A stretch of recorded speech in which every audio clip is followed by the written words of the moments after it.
Climate change, with the growing threat of impending catastrophes, is now recognized as a challenge the whole of humanity must face.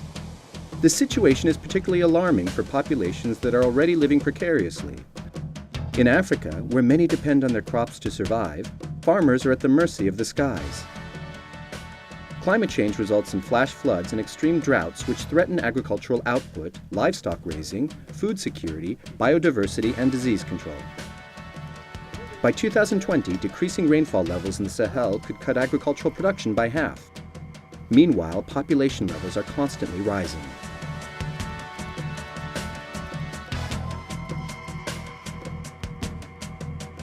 For the African Development Bank, the time for mere observation has come and gone. The problem must now be tackled head-on with programs to promote environmental protection and sustainable development.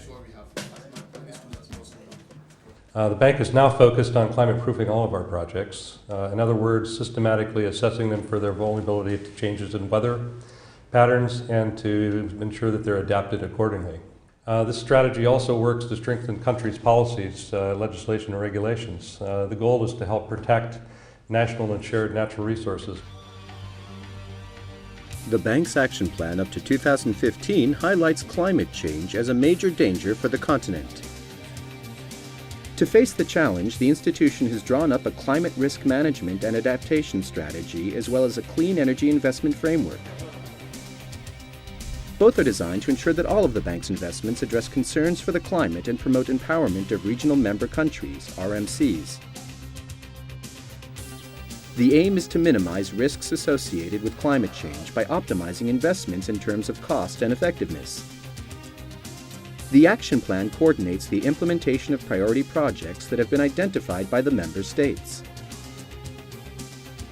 Over $11.3 billion worth of investments have been flagged up with $5.6 billion in funding for low greenhouse gas emission programs and $5.8 billion for other projects to combat the effects of climate change.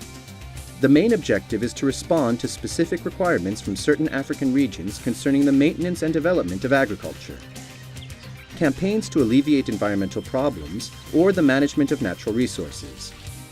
A prime example is the rate of deforestation in Africa, which is twice the level worldwide. The continent is currently losing more than 4 million hectares of forest each year. 65% of greenhouse gas emissions are due to this deforestation and inappropriate agricultural techniques. This is very much the story of the Congo Basin. The AfDB has granted the Central African Forest Commission $50 million via the Congo Basin Forest Fund in a bid to ensure the survival of forest dwellers and limit deforestation. The project has the dual mission of preserving the biodiversity of the Congo Basin and promoting sustainable development for local populations. The main challenge for the African Development Bank is to demonstrate that the fund can achieve impact in the field in reducing deforestation and forest degradation in the Congo Basin, which is considered as the second lung of the world after the Amazon Basin. So we need to ensure that results speak by themselves. Somewhat ominously, water levels in Lake Chad, one of the world's biggest lakes, have fallen dramatically over the past decades, and it has come to symbolize Africa's struggle to deal with the catastrophic effects of climate change. The worsening situation of the basin, which supplies over 20 million people with water, prompted the African Development Bank to launch an ambitious program to restore the lake's ecosystem.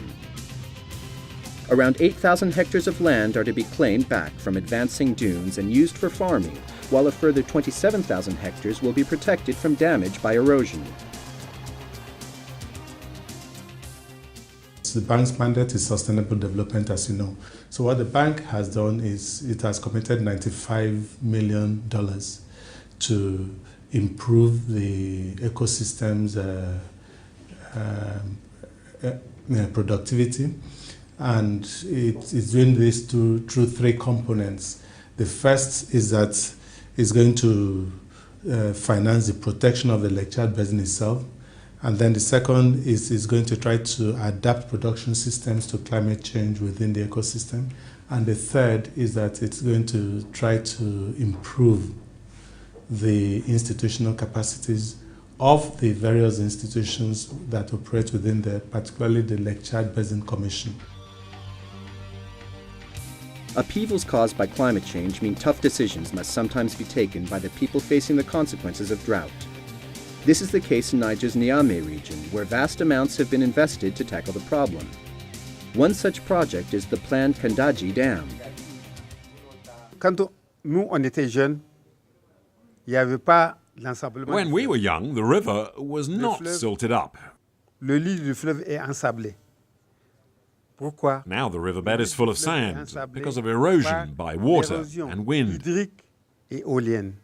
Nous avons des Our cemeteries, nous avons des mosquées our ancient mosques, de longtemps. Nous avons and our notre local architecture. architecture locale. Tout ça, ça va disparaître. Avant, la nécessité de ce barrage, They are all going to ne disappear. pas sentir. We didn't really need a dam before. Now we know that without it, S'il n'y a pas ce we barrage, will all vanish, nous allons along with our disparaître, river. et avec nous, notre fleuve. The priority is sustainable management with guaranteed energy production for the Niger Basin and the 9 neighboring countries. The AfDB-funded Kandaji project will provide the entire region with clean electrical power. L'objectif premier de ce barrage, c'est la régulation du débit du fleuve. The main aim of this dam is to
The ClimDev program has a $30 million budget to improve performance in African meteorological centers so they can provide decision makers with reliable data and encourage them to take action. In the same vein, the bank has also offered to set up and manage the Africa Green Fund. This will function with resources pledged by donors at the Copenhagen Summit in December 2009, as well as contributions from the private sector. Funding the offensive on climate change is a huge challenge, but it is one that Africa should also see as a golden opportunity to stimulate development and growth.